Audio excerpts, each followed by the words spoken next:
Have you ever stopped to think about the last word that seals every one of your prayers? The one that escapes your lips almost automatically, as if carried by centuries of habit, amen. For most of your life you were told it means so be it, or truly a word of faith and affirmation. You've probably said it thousands, maybe millions of times, closing your eyes trusting that in its sound lived a sacred bridge to the divine. But what if that was only half the story? What if behind its familiar echo there hides a history that was never meant for you to know? Imagine for a moment that the Church, the great guardian of words and symbols, has for 2 millennia concealed a truth so old, so deeply woven into the foundations of faith, that even uttering it might shake the pillars of belief itself. This isn't a conspiracy. It's a question. One that has waited quietly, whispered across temples, translated through forgotten tongues, passed like a secret through time. And here you are, standing at the threshold of that question. When you whisper, Amen, do you truly know to whom you're praying?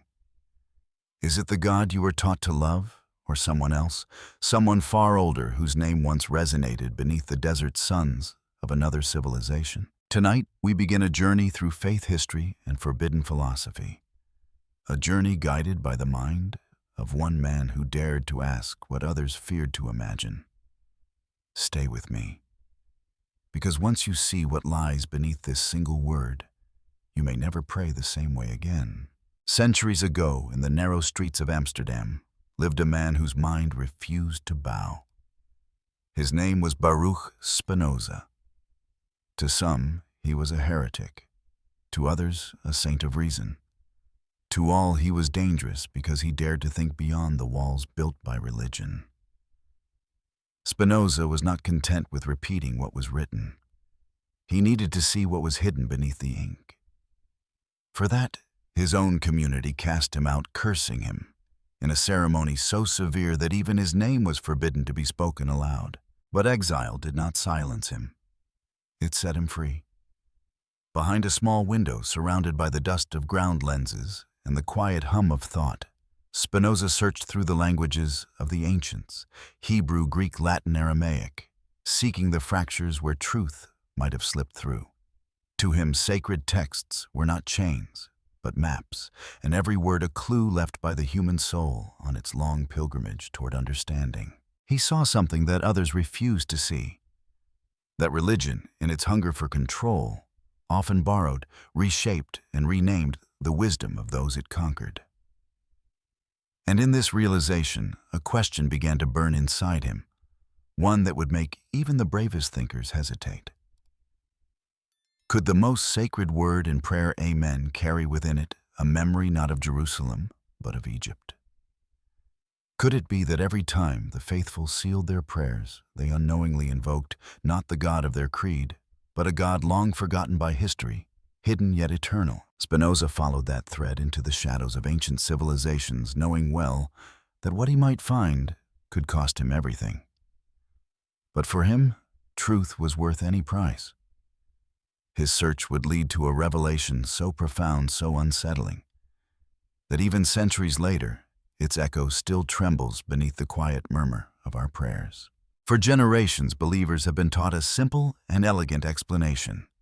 The word Amen, they say, comes from the Hebrew root Amen, a root that signifies firmness, truth, and faith. When you end a prayer with Amen, you affirm it is true. So be it. A confirmation of belief, a seal of conviction. Clean, logical, and unquestionable. The theologians wrote it down, the priests repeated it, and the world accepted it. But simplicity can be a veil. Why this word? Why did Amen, among countless expressions of devotion, become the one word spoken in every tongue, in every chapel, across continents and centuries? The Jewish people had many ways to affirm faith, and the early Christians had their own words of devotion. Yet somehow, this one sound, ancient, solemn, almost magnetic, survived them all. The question haunted Spinoza. He sensed that words like stones in an old temple, carry the fingerprints of their builders. And if you look closely enough, you can see the hands of civilizations long buried beneath faith's foundations.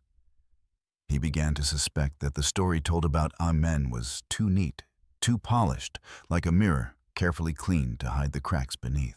If the official explanation was true, it should have been enough to satisfy him. But Spinoza's instincts whispered that the truth of language, like the truth of God, was never that simple. He decided to look where no theologian dared, to beyond the desert of Sinai, beyond the borders of Israel's memory, into the cradle of civilization itself. Southward, where the sands of time conceal the temples of a power that once ruled the known world. And there, by the sacred river that gave birth to gods and kings alike, the trail of Amen would take an unexpected turn. Imagine the air heavy with incense, the echo of drums resonating through colossal stone halls. Torches flicker against the carved faces of forgotten gods. And in the sacred hush of twilight, a priest stands before an altar of gold and lapis lazuli. He lifts his hands, his voice rising into the vast silence of the temple. The final word of his hymn rolls through the chamber like thunder. Amun, the hidden one, the breath that moves unseen through all things. Long before the rise of Christianity, before even the laws of Moses were etched upon stone, Egypt was a world ruled by divine order, a kingdom where the boundary between God and man dissolved beneath the sun. At the summit of that cosmic hierarchy stood Amun-Ra, the invisible source, the creator, the king of gods. He was not merely worshipped, he was invoked. To speak his name was to call upon the creative force of the universe itself. When the Egyptian priests finished their rituals, they did not end in silence. They sealed every prayer, every plea, every blessing, with the sacred utterance of his name, Amun. To them this was no mere ending, but a command. Let the hidden power make it so. Now imagine that word carried by countless tongues and centuries whispered in shadowed temples and beneath the stars. Imagine it traveling across deserts, surviving empires disguised beneath new meanings. When Spinoza discovered these echoes in ancient texts, he felt a chill of recognition. The word that millions still pronounce today, believing it to be purely Hebrew, might in truth be the lingering breath of the Nile, a sound born under Egyptian suns. He began to ask the forbidden question, could it be that every Amen uttered across the world still vibrates with the name of Amun, the God once called the Hidden One? If so, then every prayer ever whispered in faith might also be an unknowing invocation of an ancient presence that never truly vanished, only changed its name. 400 years. That is how long, according to the scriptures, the people of Israel lived in Egypt, not as visitors, but as generations born, raised, and buried under the shadow of the pyramids. Imagine it, a people surrounded by Egyptian language, customs, gods, and rituals for nearly half a millennium. Children playing near temples to Ra women, buying grain beneath statues of Horus families, whispering prayers as the chants of Amun drift through the evening air. How could such a people emerge untouched by the culture that enveloped them? To believe they did is to believe a sponge can leave the ocean dry. The Bible itself reveals traces of this influence. When Moses ascended the mountain and turned his face toward the divine, his people below built a golden calf, a symbol not born from nowhere, but a reflection of Egypt's own sacred bull, Apis, the living image of divine strength.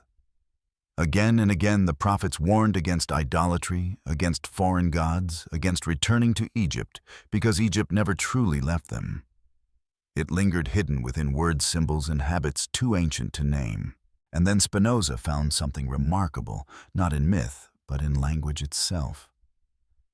Ancient Hebrew was written without vowels. It was a language of bones, not breath. The root of the Hebrew word Amen was spelled A-M-N, 3 letters unadorned, unbroken. The same sequence formed the name Amun in the Egyptian tongue. 3 letters, bridging 2 civilizations, 2 theologies, and perhaps 2 gods. Was it coincidence? Spinoza did not believe in coincidences of this magnitude.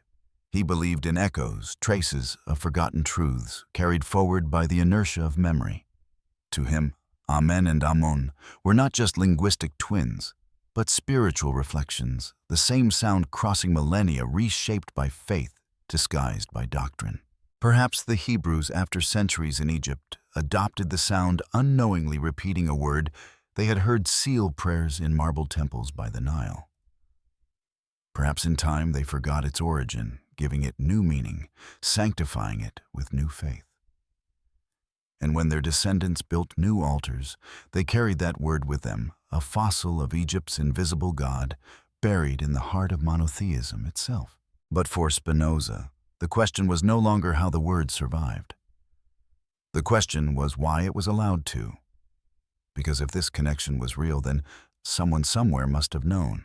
Spinoza's revelation was not a cry against faith, but a mirror held to power. He understood that language like belief could be molded, and that those who shaped it could shape the soul of entire civilizations. When he turned his gaze toward the early church, he saw not ignorance, but strategy. The church fathers were not naive men stumbling in the dark of theology.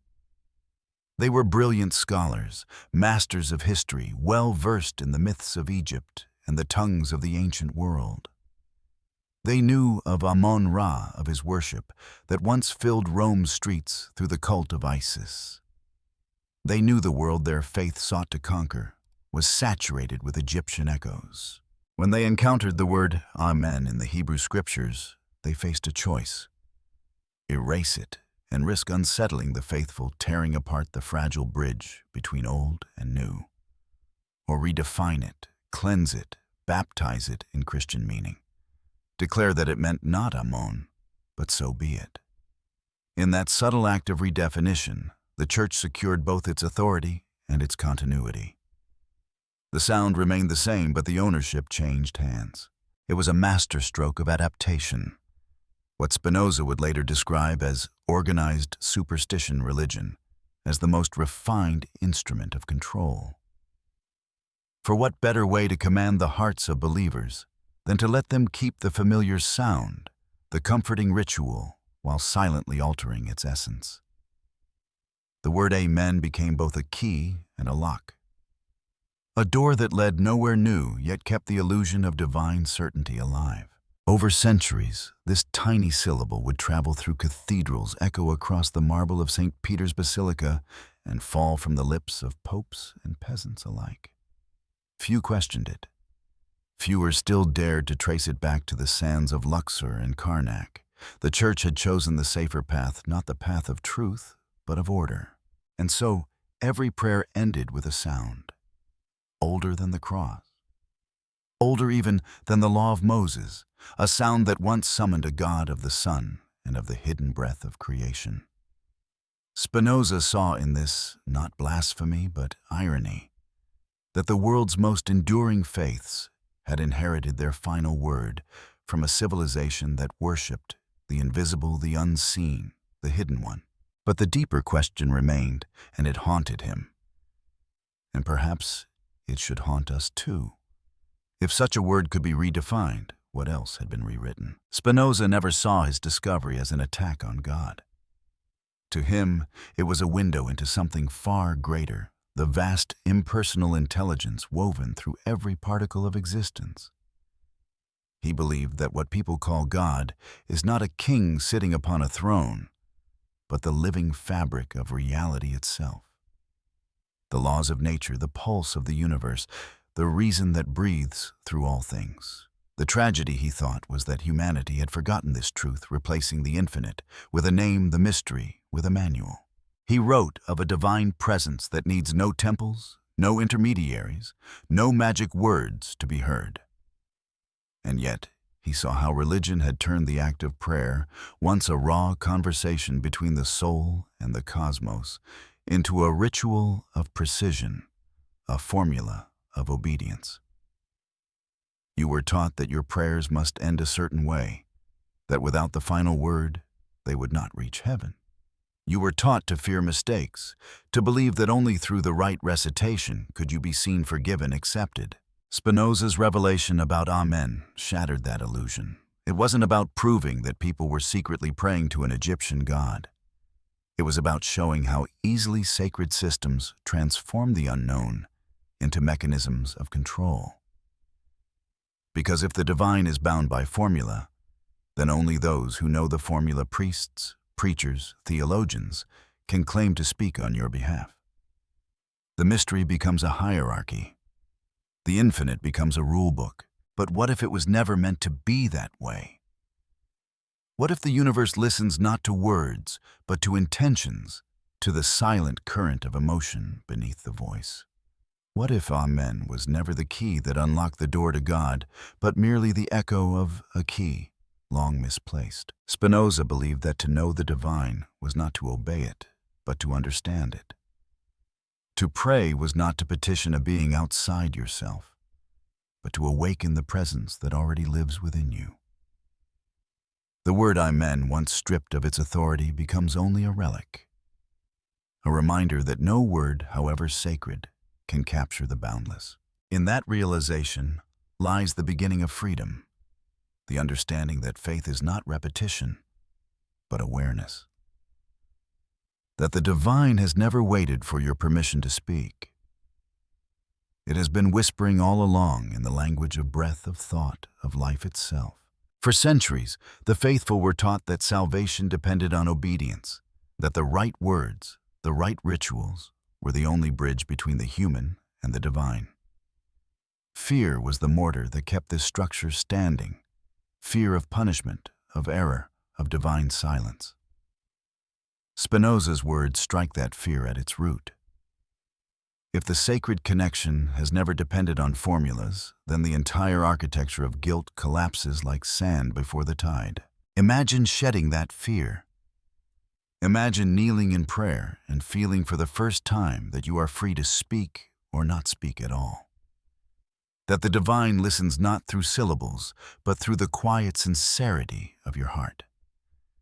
When Spinoza wrote that blessedness is not the reward of virtue, but virtue itself, he meant that peace does not wait at the end of obedience. It lives in understanding. To free yourself from religious fear is not to abandon reverence. It is to reclaim it. Because reverence born of fear is submission. But reverence born of awareness is love. The moment you stop believing you can offend God with the wrong word, you discover a God too vast to be offended, a presence woven through every atom, every breath, every thought. Consider what happens when you strip away the layers of ritual. The priest loses his monopoly over meaning. The church loses its power to dictate the sacred. And you, standing naked before the mystery, realize that the divine was never outside of you. It was your breath, your heartbeat, the quiet pulse of being that never needed an interpreter. Spinoza saw that this realization terrified the powerful. Because a person who no longer fears doing it wrong, no longer depends on those who claim to show the right way. A free spirit cannot be ruled by superstition. A liberated soul cannot be bought with promises of paradise or threatened with flames. So he offered what religion could not another creed, but a permission. Permission to pray without fear. Permission to seek truth without shame. Permission to be human, and through that humanity, divine. And once that permission is accepted, everything changes. The word Amen loses its power as a key. The door it once guarded swings open. And what you find beyond it is not a God waiting to be pleased, but silence infinite and kind, inviting you to simply be. When fear fades, what remains is something tender and alive. Faith reborn not as obedience, but as intimacy. Spinoza never asked anyone to abandon their belief. He asked them to reclaim it, to take it back from the hands of institutions and place it once more in the quiet chambers of the soul. For him, true faith was not about kneeling before an altar. It was about standing unafraid in the presence of existence itself. Imagine a faith no longer chained to guilt, no longer weighed down by the rules of others. A faith that grows like light in an open window, reaching toward truth, not trembling before it. This is the freedom Spinoza dreamed of, a freedom that begins not with rebellion, but with understanding. He did not destroy God. He expanded God until the divine filled every atom, every star, every thought that ever was. At this point in life, after carrying decades of questions, regrets, and inherited burdens, there comes a moment when you realize that you no longer have to carry what isn't yours. You can set it down. You can let go of the guilt for not praying enough, for not feeling holy enough, for doubting, for being human. You can simply breathe and know that the breath itself is a prayer. Faith in Spinoza's world was not something you recited. It was something you lived. Each act of kindness, each moment of clarity, each recognition of beauty became a hymn. The divine did not wait for you in heaven. It met you in every sunrise, in every heartbeat, in every act of compassion. And in that realization, all the boundaries between sacred and ordinary dissolved. Perhaps this is what Spinoza wanted most for us, not new dogmas, but the courage to build a faith that feels like peace. To replace guilt with curiosity. To replace submission with wonder. To see prayer not as a requirement, but as a reflection, a dialogue between your finite voice and the infinite silence that has always listened. And as you whisper the word Amen, one last time, not as command, but as memory, you may feel it change shape on your tongue. It no longer belongs to temples or priests. It belongs to you, a sound of gratitude, of presence, of quiet understanding. In the end, Spinoza's greatest revelation was not about language nor theology, but about power and where it truly resides. For centuries, we were told that power flowed downward from heaven through prophets, through priests, through sacred texts, until it reached us like a dim reflection of divine will. But Spinoza turned the mirror around. He showed that the light does not descend from above. It rises from within. The secret of Amen and Amun was never simply historical. It was symbolic. It revealed how easily humanity transfers its own strength to external idols, how we carve our fear into gods, and then beg those gods for permission to be free. But the truth, Spinoza whispered, is that the divine was never elsewhere. It is the very force that animates your being. When you seek God, you are seeking yourself, not the self of vanity, but the self that breathes with the rhythm of the universe. The priests of Amun once said their God was the hidden one, unseen, yet present in all things. Perhaps they were right, though not in the way they imagined. The hidden God is not above us, but is us veiled by our doubt, concealed by our longing. Every prayer you have ever spoken was not a message sent outward, but an echo returning inward, reminding you that you were never separate to begin with. This is the true liberation Spinoza offered, a return to wholeness.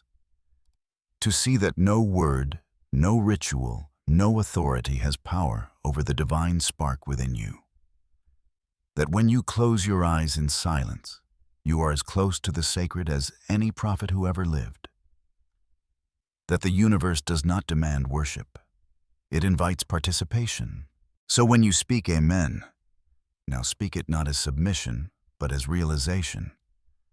Let it mean I am aligned with what is. Let it be not a word that ends prayer, but one that begins awareness.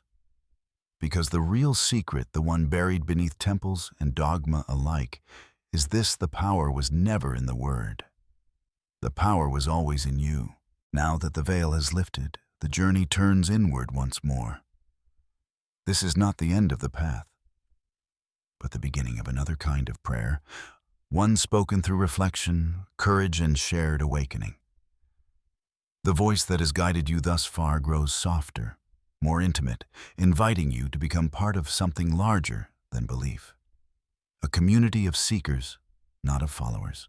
If these words have stirred something in you, a question long buried, a quiet sense that there must be more, do not let that spark fade. Let it breathe. Let it guide you toward others who also dare to look beyond the surface. Spinoza paid with his solitude for asking what others feared to ask. You do not have to walk that road alone. Together we can form what the old religions never could, a fellowship without hierarchy, bound not by doctrine, but by honesty. Each question asked becomes an act of light, each conversation a bridge between minds. That is how truth survives, not in temples, but in dialogue. So if this message has touched you, share it not for vanity, but for resonance. Every time you share an idea that frees someone from fear, you continue the work. Spinoza began centuries ago. Leave a comment. Speak your doubts aloud. Let your curiosity become the key that unlocks another mind. Ask yourself and the world this: what other word? What other ritual, what other truth have we accepted without ever daring to examine it? Sometimes one person's question becomes another's liberation. Sometimes a whisper can echo through centuries. The power of this journey lies not in belief, but in participation. So come closer. Stay curious and keep the light alive. Because the search for truth does not end in revelation, it begins there. As the echoes of this journey fade into stillness, one truth remains simple, radiant, unshakable. Spinoza did not offer a new religion. He offered a mirror.